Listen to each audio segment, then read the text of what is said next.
Hallo, ich bin Axel und ich spreche heute mit Genie und Draco über mein neues Spiel Vikubb auf Steam. Viel Spaß!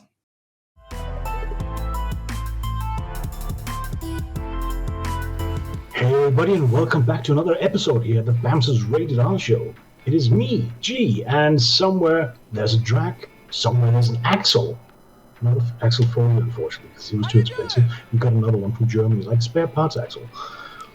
And poor Drac. It is March 4th. It's the episode 197. We're coming up on the 200th track. This is getting a bit scary. Did you ever think we'd make it this far? I didn't think we'd make to 19. Well, without further ado, let us introduce our guest today, Axel, one of the developers from an ancient Viking game called Vikubb. Did I say that right? Vikubb. Vikubb. Okay. Hi guys, thanks for having me. Thank you for joining us. So, you can tell it's a Viking game because we're already Vikinged out. Well, for the folks listening, why don't you go ahead and just give I call it the elevator pitch, the overview of what the game is. Yeah, sure. So Vikubb is a virtual reality game. Actually, the first time ever a virtual reality game of the classic outdoor game called Cup, which is very popular, at least here in Germany, and from what I've heard, in a lot of Scandinavian countries. It's a game where you compete with an opponent. I would call it a mixture between bowling and darts. And you play your opponent, and you throw at stuff, you hit stuff, you bounce stuff off the field, which, in my opinion, is a perfect match for virtual reality. And it's an online game. You can play against the best people in the world. And the best feature of the game actually is that you play as a stunning Viking in a Viking atmosphere. So that's the game. Small game, big fun. So I know just briefly because we talked a little bit ahead of time, but so you say it's a virtual reality game. What are some of the platforms that it'll be available on? So it's available on the PC VR, HTC Vive, Oculus Rift, and Valve Index. It doesn't work, unfortunately, on Windows mixed reality because we couldn't, with the tracking of those on this platform, we couldn't make the throwing work. So those are the platforms. Well, I want you to know I'll probably refer back to this episode quite a bit then, because a lot of the VR games I've played, and I have a Windows mixed reality headset, I cannot seem to get throwing to be functional at all. And maybe it is the tracking, but that is going to be my excuse from now on. So, what kind of environments do we get to play in? I noticed that it lists there's a variety of different places that you get to see as you're playing the game. Yes, so you're playing, there are 5 different environments. You're playing in a Viking village with a Viking boat, and you get to enjoy those in VR with a lot of effort in those environments. And also like on the top of a waterfall, a different day times, so you can play at night, you can play during dawn, you can play during day. So it's of course it's the same game everywhere, but it feels very different in those environments. So just curious, when you have to throw things and it's a VR game, are we talking room tracking, room scale game? How much space do I need to play this? Well, so what you have to do is to we call it an underthrow. So like from bottom up, you throw these things from bottom to... Like you're doing softball. Yeah, exactly like this, exactly. So for that, you need the space. You don't need to move around a lot during the game, but you really should be comfortable to make that swing. I don't know. I mean, all the VR games. You keep hitting stuff. Of course, it happened to me as well. So you should, I don't know, maybe at least 1.5 times 1.5 meter. And for people in Dragland, that's 5 by 5 feet. I wouldn't know. Oh, we need to be compatible with freedom units, right? But yeah, you're right. You need a bit of room because I played a few at events like expos, conferences, so things like that. At the moment you do like a big arm movement, you hit somebody else. It's yeah, good fun. It's always entertaining when you have to take your head up and apologize. Well, speaking of that, in the game, you're throwing knives. So, what happens when you hit your opponent with one of those knives? It's a very kid-friendly game, so we decided nothing would happen at all. Ah, okay. It's just for they don't bounce off the enemy; they just go through. So, do you support every rule type there are for this game? Because I looked up regular coup or however they want to say it. Because I understand it's Swedish. I don't Swedish very well. That there's both a short version and a long version of the game, for example. So, do you support all of those, or house rules for that matter? To be honest, I don't know. I just use the we used to play. Okay. And so it's the rules that I know, which we play in Germany. There might be variations in different countries, but I think it's very close to the official definition of rules. What we did is we reduced the size of cups to make the games a bit faster, because from the normal game, it sometimes takes a little bit long until the end, so we try to shorten it a little bit. Okay. But like the measurements you have, it's 8 meters you have to throw in the first round. They are quite similar. Okay. So there's not. Our goal was that it should really feel like the real outdoor game, even though it's a different theme. And you've kept the graphics kind of simple, I noticed. Low polygon, simple surfaces, simple colors. You're not going for realistic knives. No, it's we call it stylized look. So a lot of things are hand drawn by my fantastic artists. Excuse me? I do like the style of it. It reminds me of, there's one or two other VR games that sort of plays with the same style, and would sort of, I like that they remind me of each other as if they could exist. Like this could be a game in one of the other games. I like to think of it that way. That was exactly my intention, because I also really like that style. I don't see it very often, so we went for it. I found, tell about it later. Well, now I have to look one up. Just, Drag, you ran away. What happened? Are you okay? Oh, I'm fine. My kid was knocking on my door.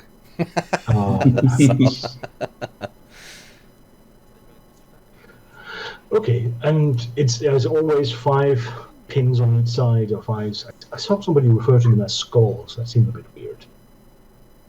But there's always 5 on each side. You don't have like a starter version with 3 on each side. So we have 4.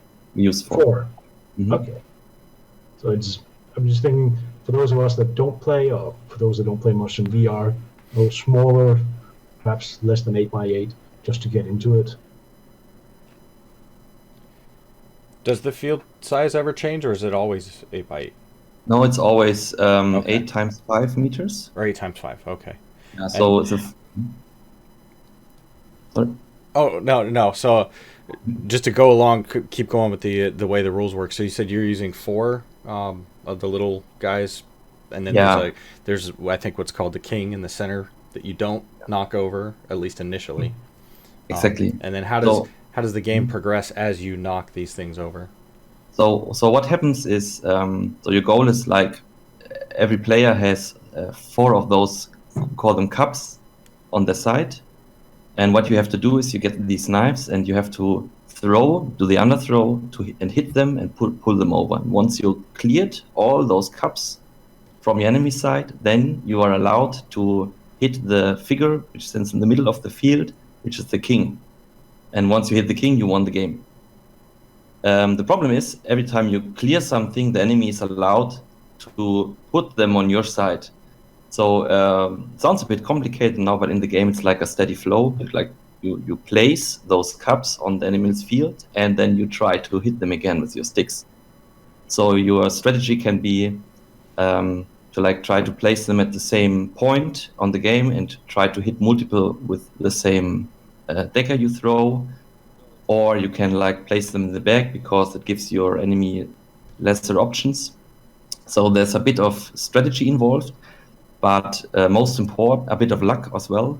But most important is like you have to kind of nail your throws, which is exactly as in the real game is kind of the fun part of the game, because it's, I mean, you all know when you like throw at a garbage bin, you know this, you got it nailed, you focus on it, you throw it, and it just works, or for some reason it just doesn't work. And this feeling is like you get this is like all this game, this game is all about. It's a lot of, I swear a lot when I play this game.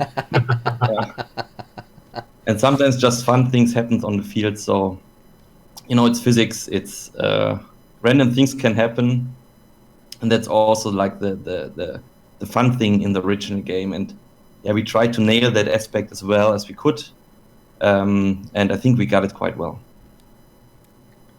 Well, it definitely looks fun. I said I was looking at some people playing in a garden, and apparently when you knock one over on one side, that gets thrown out into the field. And so the player on the other side gets to stand there and throw from that point? Exactly. That's another rule. So if you don't manage to clear those cups in the enemy field, then he gets to like move forward on you, he advances on you, which makes his throws easier. Yeah. So that's like a strategic component you can use. It's like you have to evaluate what's the best thing to do in that specific situation is, and if you screw up, then he will come to you and then just make some easy shots. Okay. Yeah. So, but that's basically all the rules there. It's I think actually I've shown the game to a lot of people, and most don't know the rules of Cup. But after they played the tutorial and maybe half a round, everybody was like, okay, now I get it. It's quite simple to pick up. It doesn't seem difficult. It was all the intention of the game. I wanted to make a VR game, which is, so when I started, there were a lot of like these bigger games, and what annoyed me a bit was they were all such a big deal. So you log in, you see like, okay, studio, this is the game, you start in the main menu, there's like 100 different things you can do, and if you for example, if you search for a match, you have to like know where you have to press. And I try to make like, I'm this Vikubb, it's not a big game, it's a small game, and I wanted to make it like a bit more convenient and a bit more simple. So I think everybody can play this, everybody knows how to throw.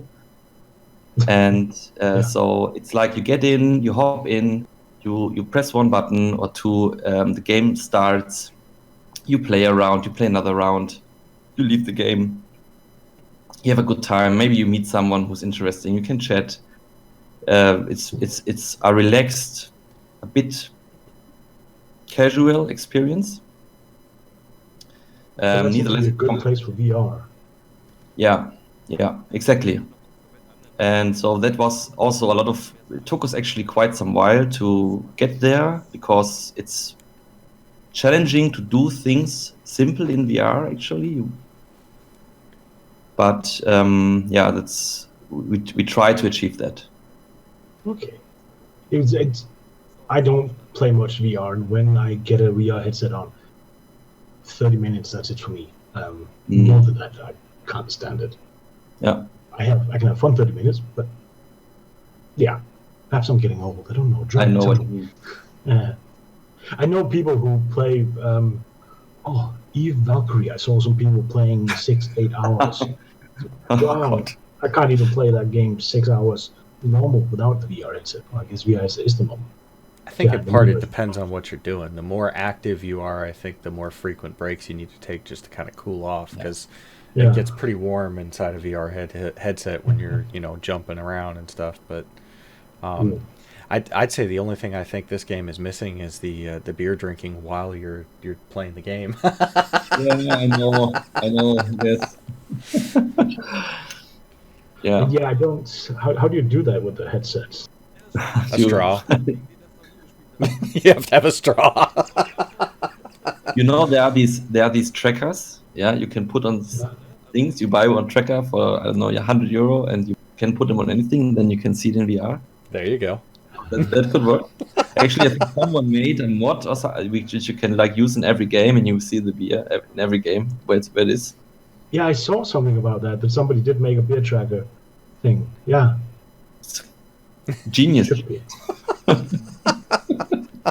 Should be in games. Yeah. Uh, But at the same time, as you say, you can talk to the other opponent. I think if I'm just grabbing a game, I don't want the other guy to be the other player to be drunk. It might be me.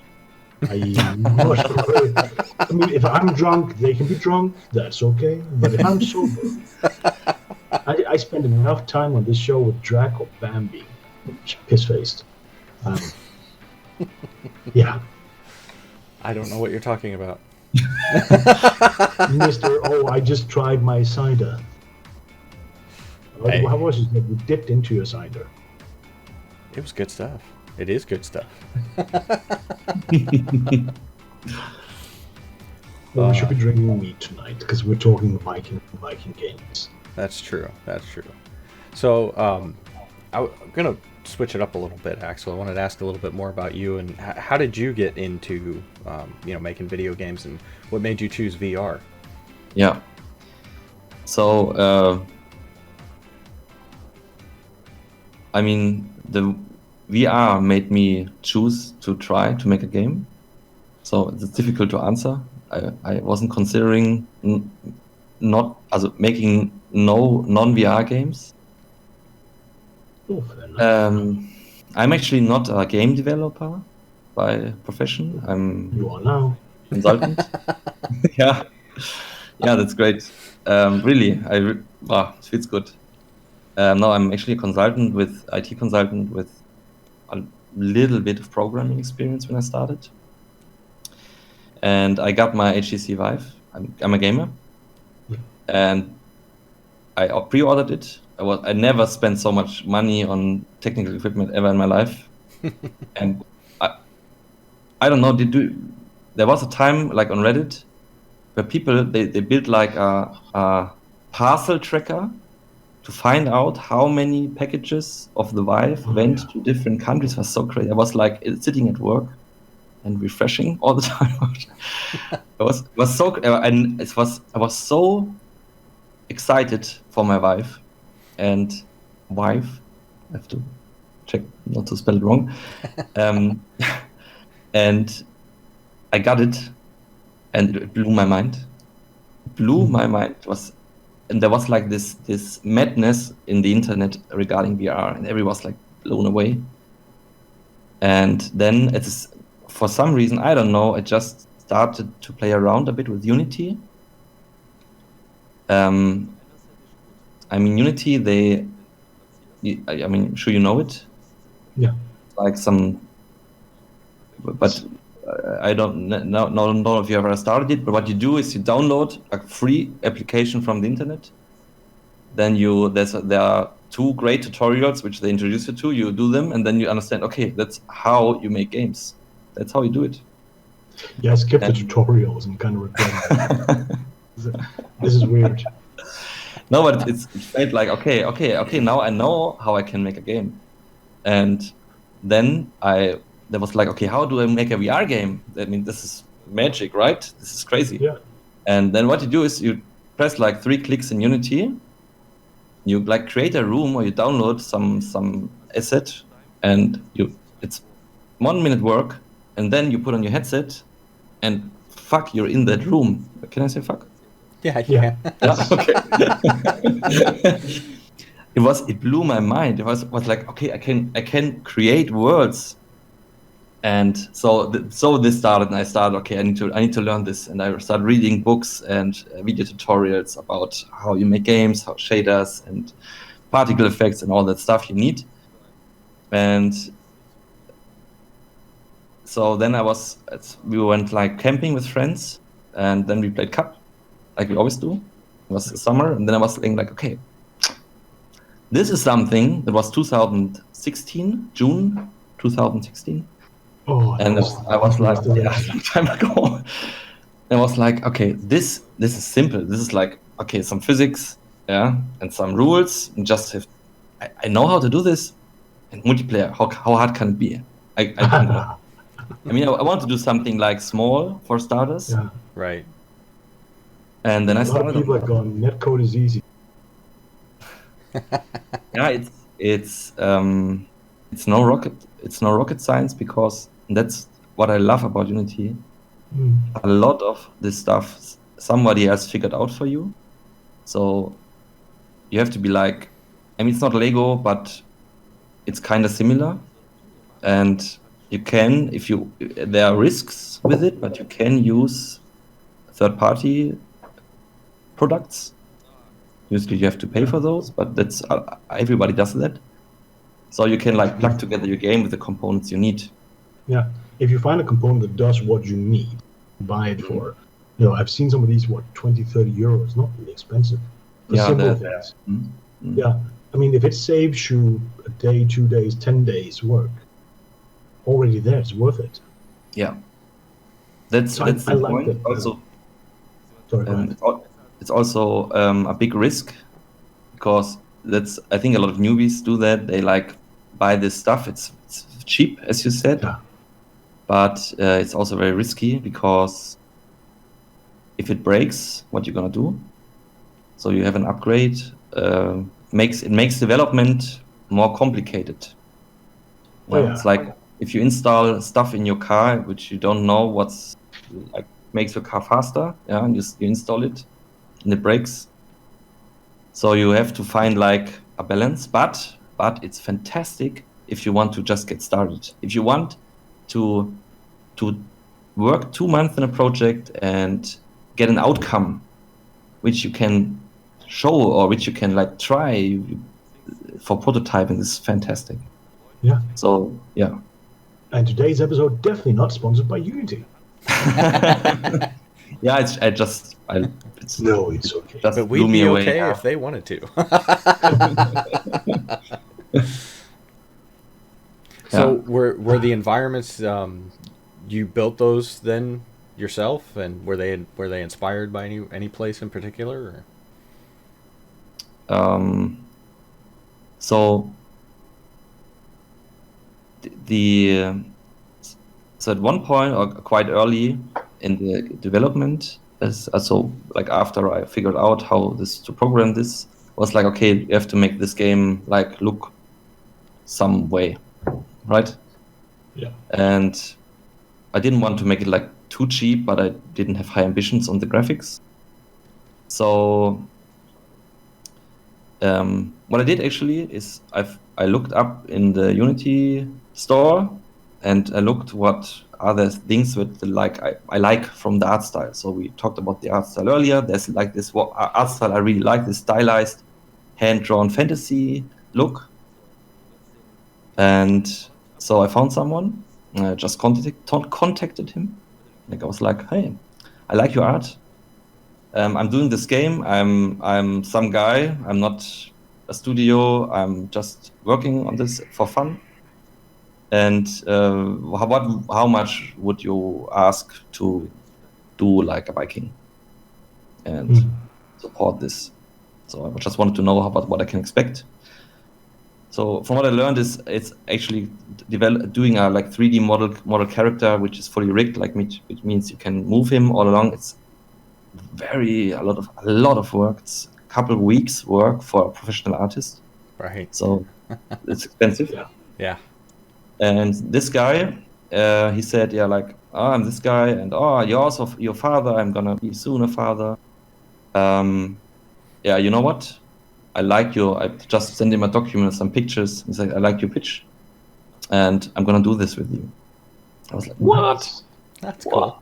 I mean, it was like I'm this guy who's like messing around a bit, and then this guy he's professional, and yeah, he did all the models. I tried that myself, but it's not gonna work. I'm a programmer. Know your limits, right? So it's just so much work to do nice art. You have to know so many things, colors, proportions, like how to draw, stuff like that. It's just not possible. I don't know how the single people develop games. I don't know. Art it's like a sealed book for me.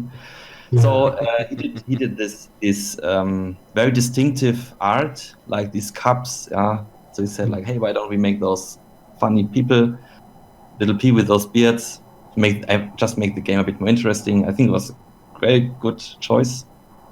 And he did all this. And then we developed the areas together. And so he did like a lot of basic setup and lighting and backgrounds, and I was like putting in more detail. So just spend time, just work on it, and it will get better. And so that's how the game came from, like these developer products, games just look shitty. Yeah, it's just like there's nothing connecting the art. Yeah, Proof of concepts. Right. Yeah, they still look like proof of concepts, and they're finished products with this look. But so I wasn't expecting to like. I mean, must say I'm really happy with the art of the game, and I really wasn't expecting this. But like, I met this guy, and he made it happen, and yeah. I was so lucky, and we during these projects we became friends, and we're still in this, and we plan to keep moving in that direction, do more projects together, and it's just fantastic. No pressure, I couldn't keep like deadlines because I have a different life I have to live. So that was really, really, really lucky. So a question then becomes, who's then doing audio? Are you doing that yourself, or did you outsource that? Yeah, the audio is simplistic in the game. There's like a dynamic background music, which consists of drums and some flutes and some guitar strings.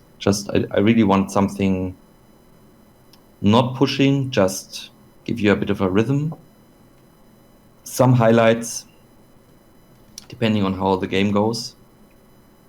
And actually, I found a UK-based componist who did the music. And the sounds are, I mean, it's not rocket science, right? You throw stuff, you hit stuff. That's it. You have some. This is in this game, and that's what I see from most indie VR games as well. These are like audio you can buy. So I did this, but I didn't record. I didn't like go in the forest with a microphone, and so I used things other people made. Yeah. Well, I guess it's mostly because I'm Scandinavian myself. Vikings are my ancestors. They're my people. And I can give you a lecture on why it's not called Viking. I'll do that later and get a language. Okay. But there's been, in the last couple of years, there's been some excellent music that is based on like 800 to 1,000, 1,100-year-old music, both out of Iceland, out of Denmark, Norway, Sweden. A lot of drums, very little flute. Now, if you ever saw that medieval flute where they have to have like two flutes playing at the same time, it sounds horrible. Thankfully, none of that. So it's just, hence I was curious whether you went out and actually contacted any of those and get some really Viking Age music, as we call it. Yeah, it was actually, we considered it. We actually found someone who would have let us use his music. But one thing I learned so much in this progress, but the one thing from my perspective I learned is you can't just use common music in games. I mean, no, it has to be adapted. It has to fit. Particularly, as you said, you had dynamic music. Well, dynamic music has to be made so that the rhythm, beats, everything can transition properly. That is a very non-trivial thing. Yeah. Also, I think it's about your senses. So when you listen to music, you want music to, enter your mind, right? Yeah. You want it to be a bit more complex. You want to have an experience listening to it. While game music needs to it cannot be like in the center of your attention because it's just for the. I wasn't aware of this. I think all games do this. Like they have this. It's more background music. Yeah. But once we put this Viking music in the game, I was like. Also, it was also the repeating. So every time you start, you have like the same track, which is it's a little bit boring after a short while. And also, it was like for me, it was too much. It didn't help you to relax in the game. It was like more like controlling the atmosphere, and so we went away from that. Sounds like you need to get somebody who can do a Viking Age style, and also who plays Coop and who plays computer games and knows how to tone it down appropriately. Yeah. I would say as a counter, purely because what you said made me think. Felix the Reaper, we had them on a while back. That's an excellent example where sort of actual music works because actual music is what Felix dances to in the game. So that has to be, but everywhere else, you want music to set a scene as opposed to be the scene itself. Exactly. I wasn't aware of that as a gamer. It's a big thing in theater and movies and TV. TV is part of where I have a little bit of my background, so I've run into it in the past. But it's a fun exercise, the music and the sound, how they fit together. And in gaming, we have that whole thing that, if you have to be able to hear things, the music cannot have the same frequency areas as the audio you have to hear. Like you have your little explosions. If people have to pinpoint where they are, the music cannot drown those out. Exactly. Lots of technical little curiosities. I'm boring, dragged to death, I can see. I'm so tired. Sorry, Drag. No, it's all good. This stuff is interesting. I just, a lot of times with music, I end up turning it down because I've always found music to be a little bit too loud with the other stuff going on. So I end up kind of, I don't get rid of it. I got a buddy of mine that just, for whatever reason, he doesn't like game music at all. He'll mute it entirely, but I just turn mine way down so that it's more in the background no matter what's going on. Okay, now I know one of our upcoming guests is not going to be happy hearing you say that, Drake. I know. I think I actually mentioned him before. The other issue that we've had too, sometimes with music on YouTube, you get copyright claims on videos because the person who made the music or the company that's running it for them will then copyright claim that stuff. So music's a whole nother thing. I do enjoy it, and there's been a lot of really great soundtracks out there for different video games and stuff too. So I don't know. Each one's. So, Drake, try this on. This style of graphics, the visuals. Think of a past game that we played with people we've had on here. Tabletop Gods. Remember them? Yeah, I do. VR. Yep. Yeah. So I can fully see like one of the maps. There's a bridge. There's people underneath it. I could see just two people playing Coop or Vikubb underneath one of the bridges in the middle of one match. Just all the other people running around chopping each other up. Is that you and me under the bridge drinking some cider while everybody else is going to war? Yes. Sorry, Axel. I know it's weird referencing other games. We shouldn't do this. We're focusing on yours. You're the main guest. You're why we're here. Yeah. But you should check this out. It is a VR game. It's at Tabletop Gods. Similar visual style. There's not so much Vikings as there are, well, there's skeletons, undead, but there's also sort of more medieval French style knights and what have you. I'm sure they're putting some Vikings or some Norsemen there eventually. Give it a play. I said it's VR and it's good fun. Sounds great. But it's, as you also pointed out, this is for casual, quick play. That's for slightly more sort of longer playtime. And one of the things I also want to ask you about, when we talk different games, are you going to keep developing on Vikubb, or do you have, like the next idea? So, I mean, I'm not a professional studio, which like when you release a game like a big studio, you get a millions units. You have like a team continuing on this game. So, I mean, this is I've really worked long on this. It's like my baby, my third baby I got in that time. And ups and downs, and it was very exhausting to work on this.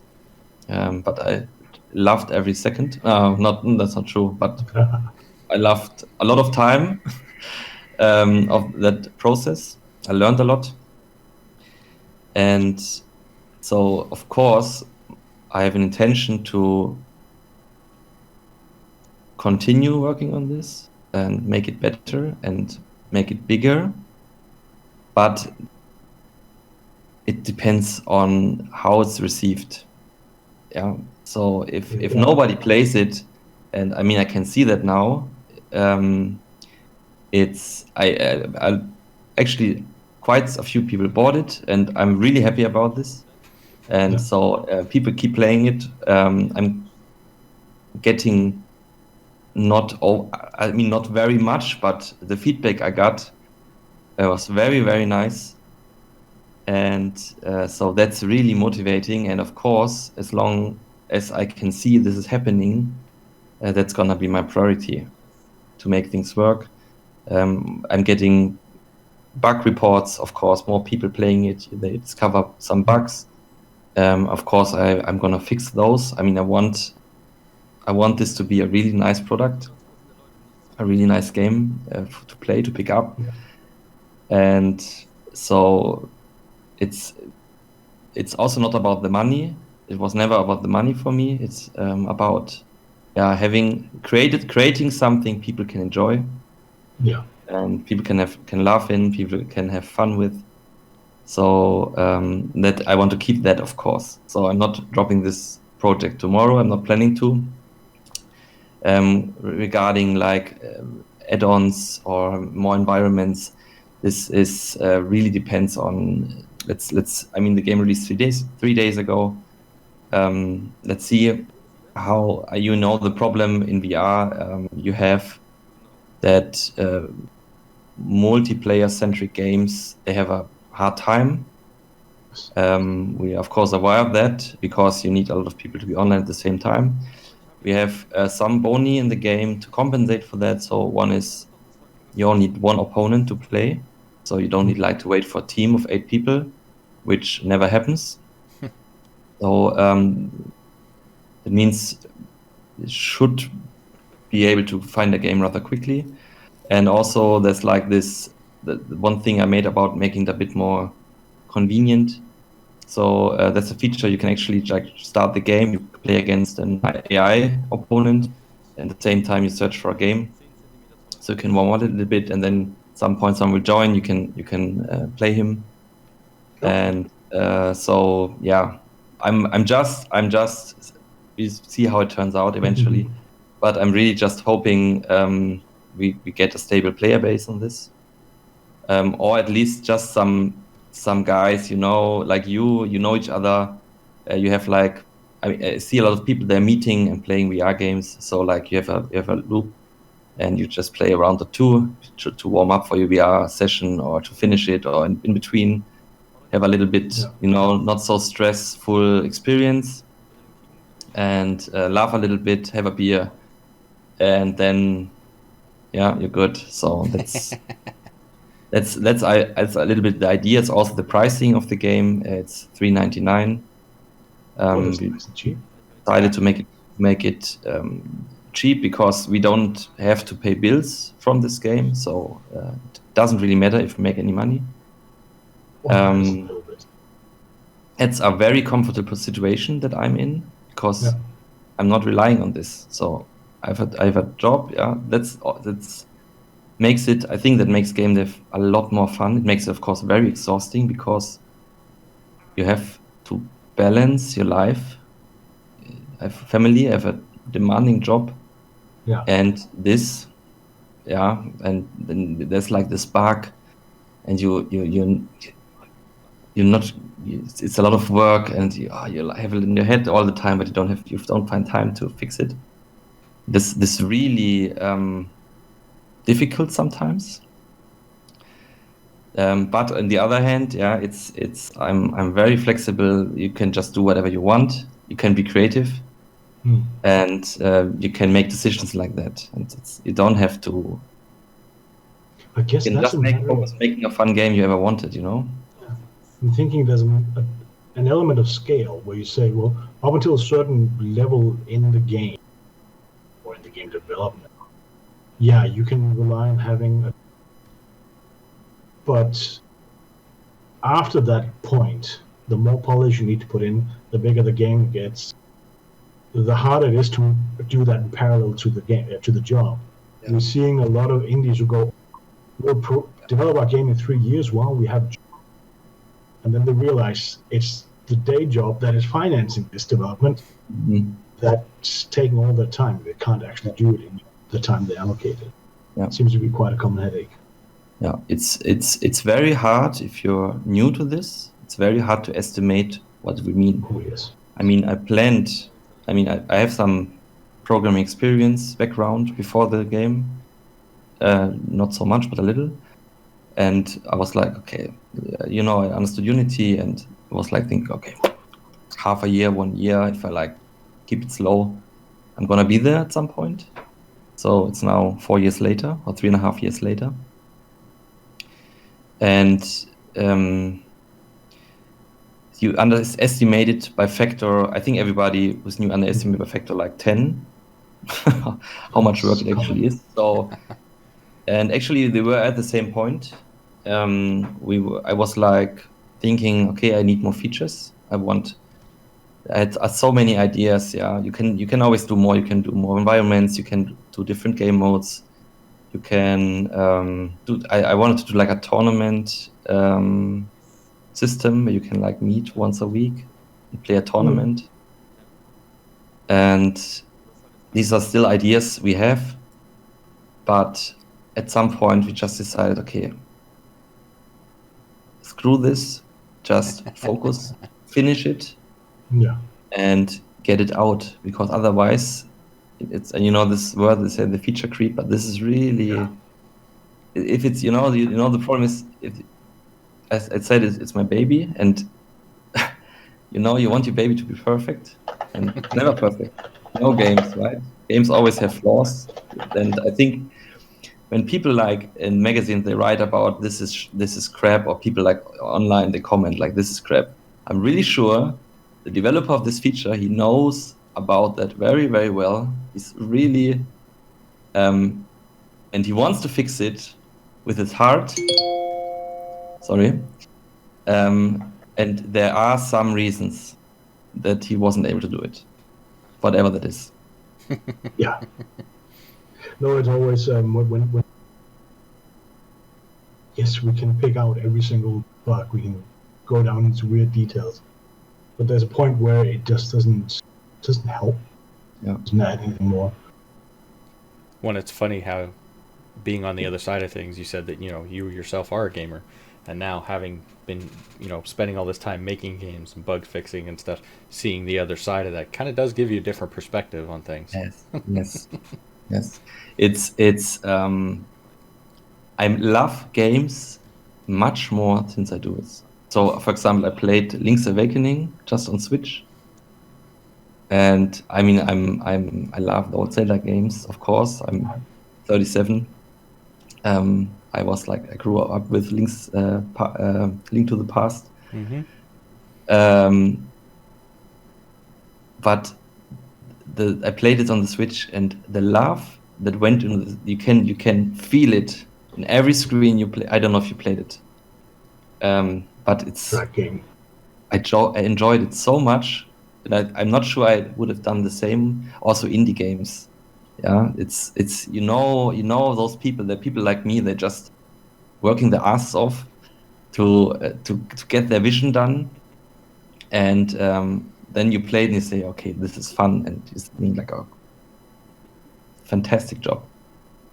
Well, Yeah, you know what? I wonder almost if that's one of the reasons why we've enjoyed doing these interviews so much is because of the fact that, we've only been talking to indie developers. We don't, have access to any of the AAA stuff. But, with the AAA stuff, it's all these hype cycles and all of that. But with the indie developers that we talk to, they're trying to follow a similar schedule as far as how they release the information a lot of times. But I think that because we're actually getting to talk to the folks that are making the games, that are very passionate about the game that they're making.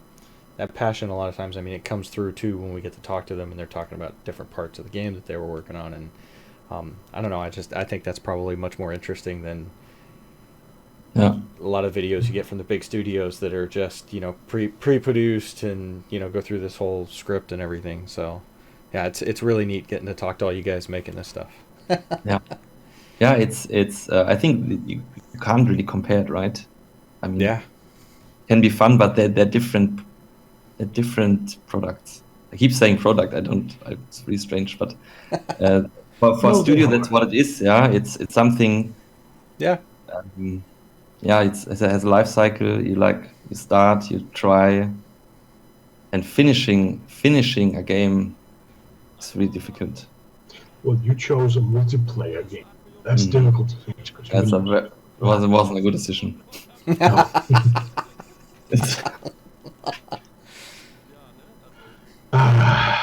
Axel, tut mir leid. We have the penultimate question, as Bam likes to call it. The question to almost end all other questions. And we have to ask every single game. So, Herr Axel, when you're having a nice piece of bacon, what kind of bacon do you like then? How should it be prepared? How do you want your slab of bacon, if you bacon, of course? And going with that bacon, how do you what beverage, what should be rinsing down? Are we talking something mild or proper German, let's see, Heidelberg, something Weissbrot beer-ish? Are there different kinds of bacon? Oh, my friend. You're right, bacon is a specific cut. But we can get it from different pigs and so many things done to that beef.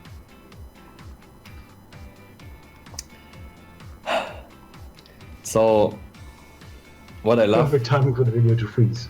I don't know. That's good.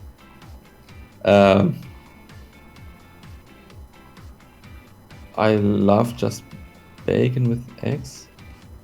Bacon and eggs, the classical breakfast. Is that sufficient? Well, isn't that the classical? And the pretzel, yes. Yeah. I mean, Germans, we eat pretzels every day. So, yes, of course. I mean, that's like the most common thing in the world. But pretzels then is a little bit different from what the Americans pretzels for them. It's those dry, salty things. Sorry.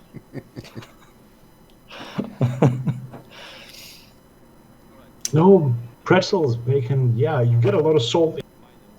It gets a little bit. So you need something, I'm guessing something a little bit bitter to rinse it down.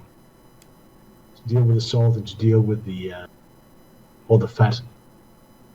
But I don't know what beers they drink in your part of Germany. So actually,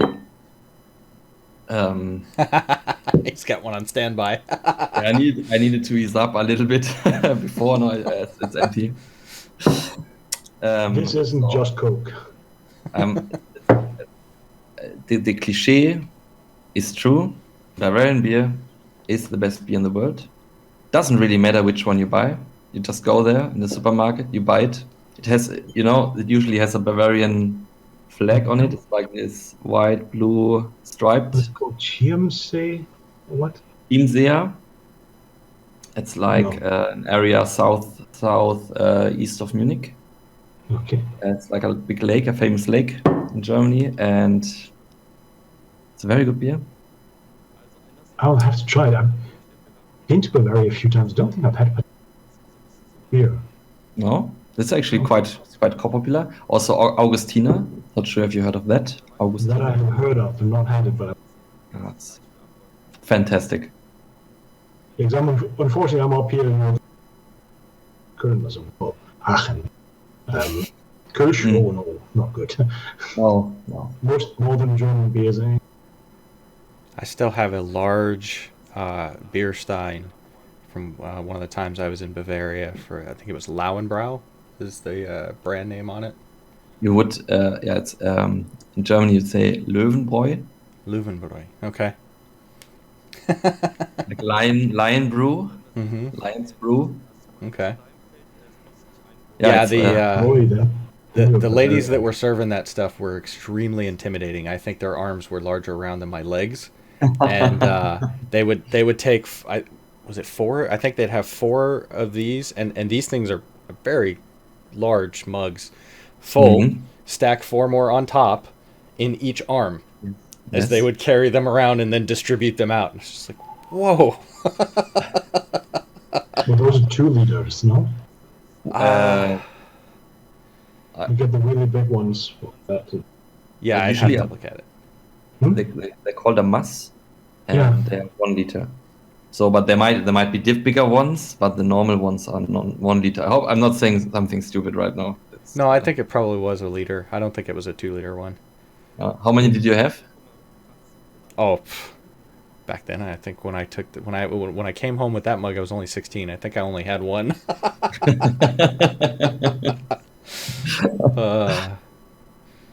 But yeah, no, good times. I miss living over there. So, but Axel, thank you very much for joining us today. We greatly appreciate you coming on to the show. For those of you who get a chance to see the video versions on either YouTube or Facebook, you'll have had an opportunity to see what the game looks like, as we'll be running that footage in the background behind the interview. The name of the game is Vikubb. You can find it on Steam right now, and I believe you said it was $3.99. Yep. Excellent. So definitely go check it out. We'll make sure that all the links and everything are in the description, and I guess that's going to be it from me for this week. See you guys later. Ciao, everybody. Bye. Okay, well,